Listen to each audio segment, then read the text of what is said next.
Hello and welcome to Michael Thandi TV. I'm your host, Michael Thandi, and today we have a very special guest coming all the way from the United States. Joining us today is author, coach, speaker, encourager, and host of All the Things podcast, Kristen Schindler. Welcome, Kristen. How are you today? I'm well, Michael. Thank you for having me. I'm so excited to join you. You're very welcome. So it's great to have you on, considering the time difference. What time is it where you are now? It is 5:54. I'm in the central Midwest, Yep. right across from St. Louis, Missouri. Right, okay. So let's jump in and please introduce yourself and tell us about your organization. My name is Kristen, and I am a published author. I am a podcaster.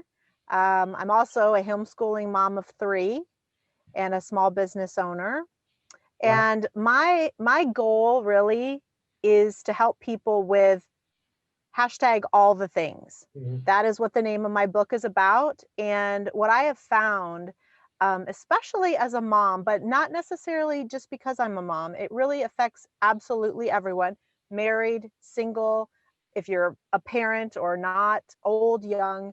We all have all the things that we're dealing with every single day. And the global Right. pandemic has just made that even more crystal clear. Yep.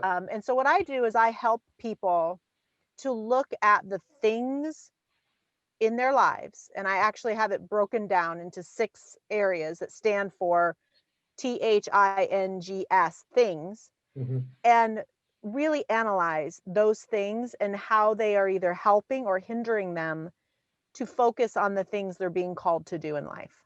Right. Wow, that's great. So how long has this been running for you? I published my book the weekend before COVID shut down our area was actually my book launch. Wow. And so, yes, so I've been a writer for a long time in terms of blogging and such, but I've been working on my book for a little over a year. And yeah, it was crazy, crazy timing. But I pivoted. I Yep. did an online challenge and I Yep. pivoted, and I also took that time during COVID to do the audiobook. So those of you who are in Australia, you can get the audiobook on Google. Yep. And so it just gave me a time to kind of give my audience something they needed, because people were busy. They didn't have time to sit down. They're home with all the things. They're home with all their kids trying to figure out remote teaching and all of that goodness. Exactly, that's right. Yeah. So you mentioned there you've been blogging and all these things, a writer for a long time. So tell us, like, yeah, pre-COVID, like what were you doing? Pre-COVID, I would write for fun. I would write things, anecdotal things that I thought would be helpful for people. Yeah. But I was also a full-time teacher and homeschooling my children, and I was dabbling with podcasting. Mhm. And then I just decided, no, I really want to hear people's stories. And so, what I did was I really focused on my mission, Right. and it became crystal clear. And my mission was to show up every day authentically, Mhm. vulnerably, and listen to the hearts of others. And once I did that, once I put that out there, oh my gosh. I mean, things have just been presented to me, doors have been opened, Yeah. and I've actually been doing an organically a mission trip, a mission project in Sri Lanka opened up because of that willingness Wow. to Okay. just listen. Right. And so that's been an amazing last 3 months. That's been the last 3 months that's been happening. Yeah. So then what point did you, I guess, think about writing this book? Because that you said released just before COVID. So Mhm. yeah, where did that come from? And because writing a book is not an easy thing. Right. Well, it's funny. I have a friend. She actually, I was a public school teacher for 20 years, and then I did private school for 3 years. But she and I met one day for dinner, and she said, I have this book that I want you to read. Yeah. She said, and she had been reading my blog, for a couple of years. And she said, this writer is like you're writing doppelganger, but you're funnier. And Right. I was like, well, thank you. Wow, that's nice of you to say. So last, not COVID summer, that didn't really exist for any of us, but the previous summer, I went back east, and so I read the book. And Yep. while I was reading it, I thought, I really like this book, but I could totally see all of the things that I'd been writing Mm. come together. And so it just was birthed on that trip. And when I came back, I just got right to it. And, I feel like when you're called to do something, things just all fall into place. Like you can see it. They're floating above your head, but then they all just kind of materialize into a nice little outline. And then I just got to work, and it just flowed out. Yeah. Look, I've had a bit of a background in writing myself, and I probably um, thank my younger years listening to rap and R&B, and that's kind of those lyrics and that whole um, Hmm. poetic side of me came out. And English creative writing, like I excelled. Um, I actually wrote a book of poetry as well. Um, so ever since then, I haven't considered myself as a writer, so to say, but I do have a creative writing side to me. And when it comes to writing things, like I'm pretty good, like whether that's writing something for myself or for a client or whatever it may be. Now, as a writer, I'd say that you've got like a specific niche, maybe that you Hmm. focus on, and then maybe you branch from there. So, what would be your specific niche that you got started with back when you first started writing? It's interesting because when I first started writing my book, I thought it was going to be for mothers. Yeah. I thought, because it's through the lens of parenting. So each chapter is about something different that happened to me as a parent, and just in the journey of motherhood. And the book is about, all the things that we think Hmm. we need to have in terms of being successful and as a parent. Like, so for me, if I had all the things in the nursery, if I read all the books, Yeah. that I was going to like not fail at this parenting thing.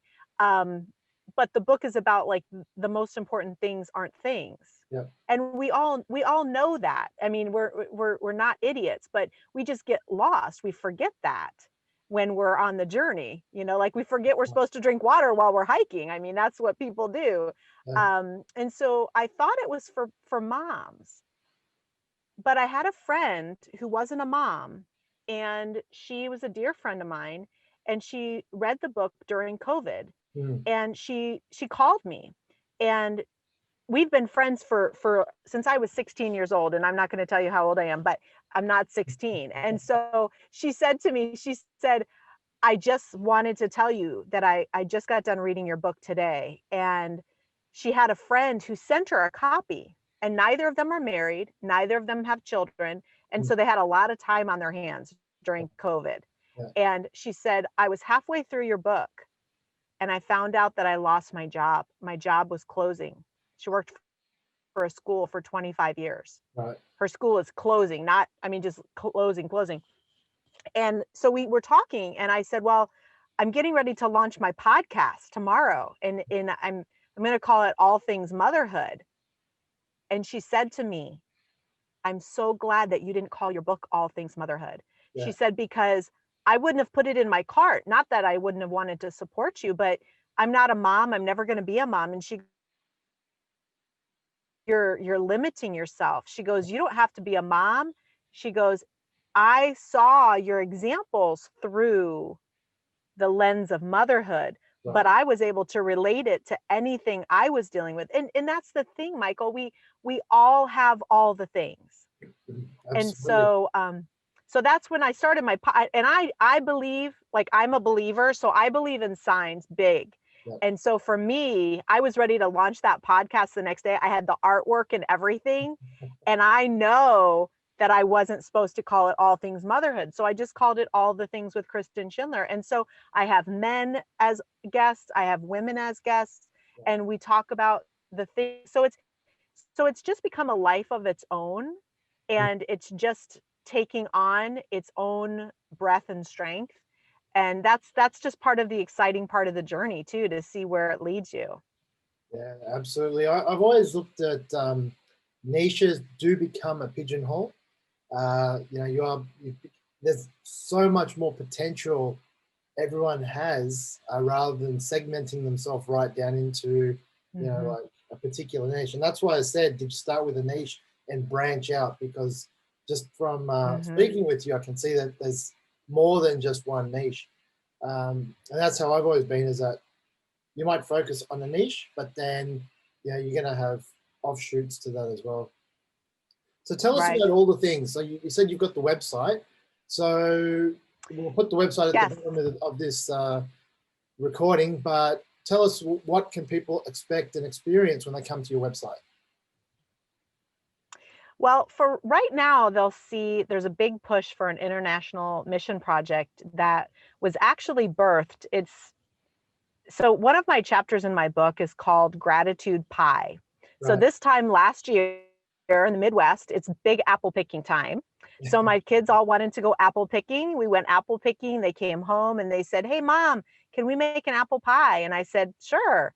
And I was in the middle of writing the book. So I thought, and I stopped when they were wanting to cook. And I just, in my head, like, I'm going through the motions of making the apple pie with them. But in my head, I'm thinking, I want them to understand. I want them to have gratitude that there were so many steps before they got to pick the apple. That's right. Before, I didn't want them just to have the pie and say, "Look what I did. I made this wonderful pie," which they did. Yeah. So we started talking about, like, how long does it take an apple to grow on a tree? Yeah. And for some apple trees, it's 5 to 8 years. My daughter had just turned 9. I said, the farmer had to nurture this tree for almost your entire life before you could get this apple. And so then we talked about the cinnamon. And the cinnamon, I researched later, one of the places is Sri Lanka that cinnamon comes from. And I didn't really know much about cinnamon. So that's why I chose that place. I mean, I didn't know that much about Sri Lanka. And so I chose that place. And so I wrote this chapter, and little did I know that in the end of June of this year, and you and I just became friends. You're in Australia, I'm in the United States. And so, right, we just connected. So I had someone who reached out to me, and we were on a challenge, and she said, "What kind of work do you do, ma'am?" And we started chatting. And she didn't tell me where she was from. We just started chatting. She told me she needed to have an online business. Her family was struggling because of COVID. Right. One thing led to another. And then I asked her where she's from. Sri Lanka. Everything's pointing towards Sri Lanka. Absolutely. And I was like, and so now listen, I had to do my mission. And my mission was show up authentically, vulnerably, and listen to the hearts of others. And so I had to be vulnerable enough to not think I'm being scammed by someone, right? Because we know that happens all the time with technology. And but the more she shared with me about her story and how that they were suffering and what she was struggling with, I couldn't help but to take action. So on my website, you'll be able to see what we did was I started reaching out to a small group of friends, and I said, "Hey, I want to start this private Facebook group, and I want to help this gal, and she wants to have a small grocery. She lives in a rural village." And I said, "You want to help me? And if you want to help me, cool. If you don't want to help me, I'm still your friend. It's not a big deal if it's not for you." And from June 29th to July 15th. July 15th was the grand opening of the shop. And the relationship, we video chat daily. She's my Sri Lankan sister now. I mean, it's amazing, amazing. And I will be to Sri Lanka, so I'll be in your neck of the woods maybe next Christmas, provided we're not still in lockdown. Who knows? Yeah. So they will find that on my website where there's more information about that. We're still working on the next phase of that project, which is putting a roof on her house. Her dad actually started building a house for her as a dowry. Mm. and he ended up having a heart attack and he Wow. died. And so the house remained Undone. in kind of like a specter. Yeah. And so so we just got enough money to put the new roof on that house. Yeah. And now we're going to put flooring, like concrete. We just need concrete flooring. So it's in stages, but I know that, you know, we've started a grocery store, we put a roof on a house. I mean, it'll happen, and you Yeah. know, people hear about it and they want to help. So so they can find that. They'll also find all of the episodes of my podcast on there. Okay. They can see I do, you know, similar to what you do, like show notes, and I also try to put, you know, whatever that person has that's sharing. Hmm. If it's a topic, like I have a friend who lost her mom. Hmm. She was a former student of mine, and she lost her mom in a horrific car crash. And so she told us about books that were helpful for her Right. when she dealt with that. And so, you know, I'll have links to books and different things that people have found helpful. Hmm. Um, and they can find some other information. I have some merchandise for all the things. Yep. That's fairly new to that. And I also have some coaching. I want to help people Yeah. to be able to strategically look at and gain clarity on what the things are. So, do you want me to tell you what I've categorized the things to be, Michael? Do you want to see how you're doing in those areas for yourself? Sure. Let's do it. Okay. All right. So if you think about, you've always heard that like things are a domino effect, right? Yep. Like if one, you know, okay, so I want you to imagine that you have the things. The first thing stands for, it's because I'm a writer, so I like acronyms. Yep. So T is your time, Hmm. okay? H is your health. I is your interactions. Hmm. Your N is saying no to things. Hmm. Your G is where you're going and how you're growing. Hmm. And the S stands for service to self and others. So if you think about all of them in in line, you got your THINGS. The problem is that it's not a domino effect. It's Right. actually a wrecking ball, Right. depending on where you are. Because someone might say, oh, I'm good on time. I've got time down. I'm very organized with my time. But their health, they're like, you know, doing handfuls of Skittles and down in energy drinks, you know, so that's not good, you know. So then what's going to happen though, that health component is going to influence that time. So it's going to knock it that way, and Yep. it's going to knock the other direction too. So then everything is obliterated. You're not really able to do what you're called to do. There's, Right. And there's a big so, and the same balance. with, yeah, it's a big balance. And that's why I say that all the things is really for everybody. Mm. It's not just for parents, it's not just for moms. Yep. um but I am a mom, so I see it through that way. But so I also want to have a component for working one-on-one with individuals who feel more comfortable in that regard. But Hmm. then I also want the course to be for corporate. Think Yep. about that in terms of your interactions. You know, how are your interactions in terms of business? Hmm.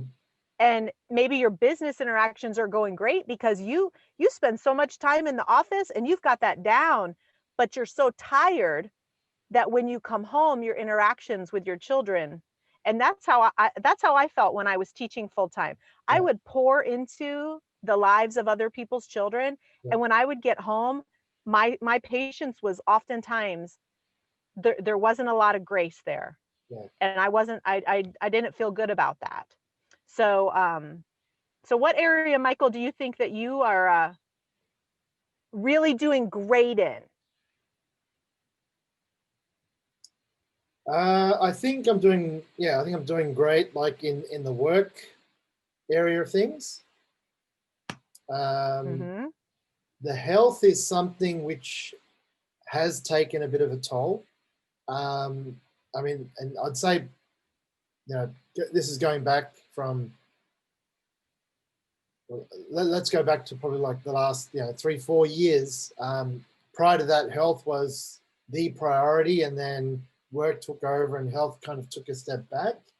Um, Mm-hmm. and that's why when you mentioned your acronym of things, and the wrecking ball and everything, so I said it's a big imbalance. And that's, I guess, where I'm at now is bringing that health back into balance without Mm-hmm. spiraling everything else. So try to keeping that balance across all levels.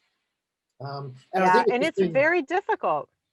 it is very difficult. And I think it's part of it is well, one is routine, one is prioritizing and having, set times and tasks for things. Like you said, when you are so consumed with work, you come home and your relationships at home are going to suffer. So because you're giving them less time, Mm-hmm. less energy. Um, Right.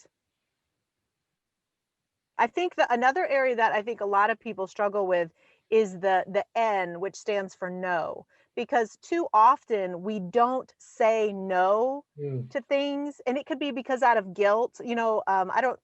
Do you have any Girl Scouts in your life, Michael? Do you have anybody who participates in Girl Scouts? no, no, Okay, well, that my daughter was in Girl Scouts, and I no, felt guilted into being the Girl Scout leader for many years, and it was like a thorn in my side. Not that I didn't like the children, but it was just one more thing yeah, that I had. And sometimes it would already be in my brain at 9 o'clock in the morning, and the meeting wasn't until 6:30 that night. mm, So sometimes we have to say no to things. And it's kind of like a plate. I kept spinning that Girl Scout plate. And yeah, I finally said to my daughter, I said, look, I don't want to be the leader anymore. yeah, It's too much. And she said to me, you know what, Mom, I just wanted to be in Girl Scouts because I wanted to go camping, and now with COVID we can't even do anything, and we weren't really doing much camping, so it's fine. And I said, well, you can still be a Girl Scout just because I'm not being the leader. She goes, nah, I'd rather do martial arts instead. And I'm like, here I've been spinning this plate, yeah, and for a kid that doesn't even care that there's even a plate out there. So I think we have to really be mindful of that, mm, because that can wreck everything. And it was a needless plate that I was spinning. yeah. So you got to say no, Michael. Just say no. You got to put those boundaries up. Absolutely right. I've had that problem, not saying no, and part of it is just it's an opportunistic side of me is that having Mm-hmm. opportunities and connecting but yeah, I mean I learned that probably 3 years ago. Got to say more of no. Um, Mm-hmm. so yeah, now it's a bit more choosing, you know, looking at things a bit more deeper. And do I need this? Will it benefit me? Can I provide input? Can I provide value? But there's got to be, Right. yeah, there's got to be a bunch of ticks. And is it going to impact other things? That's another big question to ask. So if it's going to impact other Right. things, then it's most likely, if it can't work with other things, then it's going to be a no. But if it can work with other things, then there's a chance it's a yes. Right. I agree. Yeah. So, all right. So we're coming to the end. So just wanted to check in with you just to get, one final piece, your message, what you want to tell our viewers. Well, once again, Michael, thank you so much for having me. This has just been so much fun. And, one thing I just want to tell our viewers is that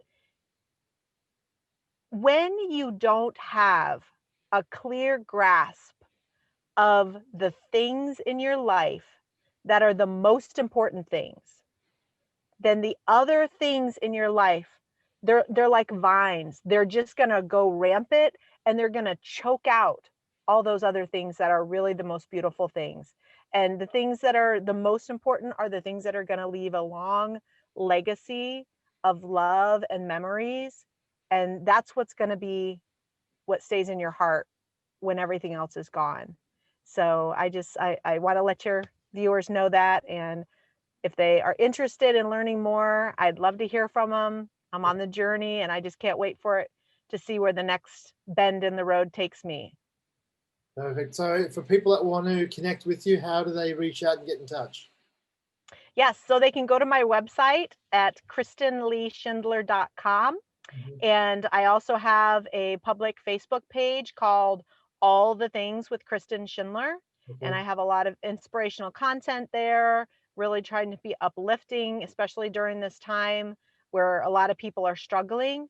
And so either place they can reach out to me there. All right. Well, everything is across the bottom of the screen, so everyone will be able to find you, no problem. Thank you so much, Michael. All right, Kristen. Well, thank you very much for your time and sharing your story. All the best, and look forward to speaking to you again soon in the future. All right. Have a great one. Thanks. Thank you. Hey, everyone. I hope you really enjoyed that interview with Kristen. We look forward to connecting with you again when we bring another guest. See you then.